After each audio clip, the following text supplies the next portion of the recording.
Bonjour à tous, alors voici une petite vidéo pour compléter la correction du TP du lundi 16 mars.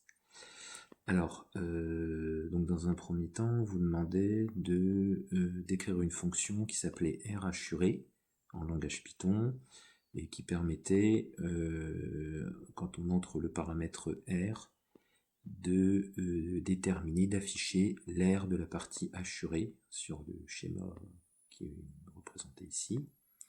Alors pour ça, donc on nous donne un petit peu les étapes dans l'énoncé. On commence par calculer l'aire du disque de rayon R, donc on doit faire pi r carré. Et ensuite après, on doit calculer l'aire du carré, du grand carré. Et donc c'est un carré qui est de côté 2R. C'est pour ça qu'on fait 2R au carré. Et en fait, la fonction va renvoyer donc l'aire de la partie assurée en faisant la différence des deux. Alors au niveau de la syntaxe, pour définir la fonction, donc on fait def, le nom de la fonction, le paramètre entre parenthèses et les deux points. Ce qui fait quand on va valider, l'indentation pour la ligne suivante va se faire automatiquement. Alors si on veut taper directement cette fonction et si on veut la tester, sous EduPython, on aura juste un petit problème parce qu'on fait intervenir pi, donc il faudra penser à charger le module de maths. Alors on va le faire tout de suite. Donc sur EduPython, donc on va écrire cette fonction, donc R assuré, donc avec un paramètre R qu'il faut rentrer, on n'oublie pas les deux points. Voilà, donc R, l'aire du disque est égal à, donc si on fait ça, il faudra faire attention parce que tout à l'heure il ne la reconnaîtra pas, donc voilà, pi r carré. Ensuite on calcule l'aire du grand carré qui est de côté 2r, donc ça va nous faire 2 multiplié par r le tout au carré, donc pour faire une puissance on fait étoile étoile 2, et ensuite donc on retourne la différence des deux, donc r du carré, voilà, comme ça, moins l'aire du disque. Voilà. Alors si on fait ça, on valide ici, enfin, voilà. Alors maintenant, si on appelle la fonction R assurée,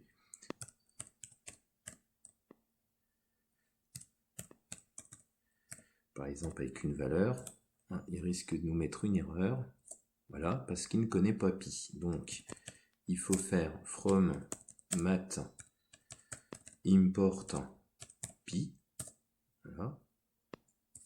Voilà, on a validé, et on recommence R assuré 5 par exemple. Voilà, donc là il affiche la valeur de l'aire en question. Donc voilà, donc il faut penser que quand on utilise pi ou quand on utilise des racines carrées en Python, il faut charger, alors soit on charge directement, si on a juste besoin de pi, on charge juste pi, mais sinon on peut charger tout le module de maths. Voilà, donc j'en reviens à la feuille. Alors ici, on nous demandait ensuite, en fait on va faire un tableau de valeur d'une fonction. Alors le code Python il est écrit sur la droite, donc on a défini une fonction, et à côté du return on a l'expression de la fonction, donc moins x carré moins 2x plus 2. Donc pour donner l'expression, en fait on l'écrit, donc f de x égale moins x carré moins 2x plus 2. Donc là, il n'y a pas de difficulté. La difficulté va venir après pour les valeurs de x qui vont figurer dans le tableau. Alors en fait, on regarde la boucle pour. C'est une boucle pour. Donc pour i in range 9, ça veut dire qu'en fait, on va en réalité de 0 à 8. On ne fait pas le dernier terme. Et ce qui va nous donner toutes les valeurs de x ici que l'on va avoir. Puisqu'à chaque fois, on calcule moins 4 plus i fois 0,5. Donc par exemple, pour le premier indice i vaut 0, donc ça fait moins 4. C'est pour ça que le premier, j'ai mis moins 4 ici. Et ensuite, quand i vaudra 1, on fera moins 4 plus 0,5, ce qui fait moins 3,5. etc., etc. Et on s'arrête à 8. Hein. Et donc on a tous nos termes ici. On place les x dans le tableau. Et donc il va afficher les valeurs de f de x ici. Alors on va taper aussitôt dans Python pour voir ce que ça donne. Alors donc on définit notre fonction de point, donc return moins x carré, donc étoile étoile 2 moins 2x, donc moins 2 fois x plus moins 2x plus 2 plus 2, mince, je me trompe. Voilà, toc. Donc là, il a défini la fonction. Ensuite, après, donc on a notre boucle pour. Donc on va jusqu'à 9, hein, ici, mais en réalité, ça va de 0 à 8. Voilà, on met bien les deux points pour qu'il indente. Et ensuite, donc, on va mettre ce qui va se passer pour x. Donc x, la formule, ça va nous donner ça, plus i multiplié par 0,5 et donc y égale f de x, ce qui veut dire il va calculer l'image de x par la fonction f, et ensuite on lui fait afficher les deux valeurs, donc on aura les coordonnées, enfin le tableau de valeurs. Alors pour ça, donc on valide ici, voilà, et donc maintenant on a, si on regarde dans la console, on va donc avoir ici à chaque fois les valeurs de x, et donc la première colonne ça représente les valeurs de x, et la deuxième colonne les images correspondantes. Donc ça permet, cette méthode, d'obtenir un tableau de valeurs. Alors ça correspond bien à ce qu'on a mis dans le document. Moins 4 a pour image moins 6, moins 3,5 a pour image moins 3,25. Hein, on peut comparer ça dans le document de correction. Bon, ensuite, on propose une petite application à la physique. Donc on définit une fonction énergie. On rentre deux paramètres, la masse et la vitesse, et on envoie donc l'énergie cinétique 1,5 de mv carré. Alors au début, on propose un petit calcul. Il n'y a pas de changement d'unité. La vitesse est en mètres par seconde, la masse en kilos. Donc 1,5 de mv carré, 1,5 de 10 fois 12 au carré, ce qui fait 720 joules. Alors ce qu'on demande, c'est donc d'écrire une fonction en langage Python donnant la vitesse de l'objet, connaissant sa masse et l'énergie cinétique emmagasinée. Alors j'ai mis le petit calcul en dessous. Donc si l'énergie cinétique c'est 1,5 d'mv carré, ça veut dire que 2EC sur m c'est égal à v carré. Et comme la vitesse de toute façon sera positive, hein, la vitesse est bien égale à racine carrée de 2EC sur m. Alors ça présente une petite difficulté en Python, c'est que la racine carrée nécessite qu'on l'importe, la fonction SQRT. Hein.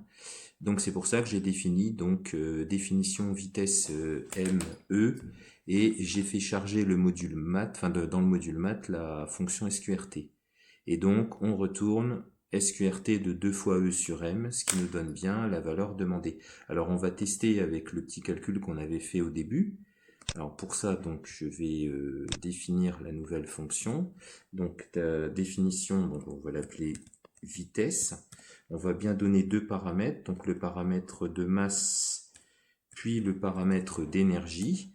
Et donc on peut la charger à cet endroit, ou alors on la charge une fois dans la console, ce qui revient exactement au même. On n'est pas obligé de la charger tout le temps dans la fonction, et donc on va retourner SQRT de 2 que multiplie E divisé par M. Voilà, et donc là on va la tester. Alors on fait ça, toc. Voilà, donc, et dans la console, ici, on va donc appeler la fonction vitesse. Alors, dans notre exemple, dans l'exemple de l'énoncé, la vitesse faisait 12, non, la masse, pardon, faisait 10 kg, et l'énergie était de 720 joules. Voilà, donc si on rentre ça comme ça, voilà, on a bien une vitesse de 12 mètres par seconde. Hein. Donc cette fonction qui a été écrite ici permet de calculer la vitesse quand on connaît l'énergie et la masse.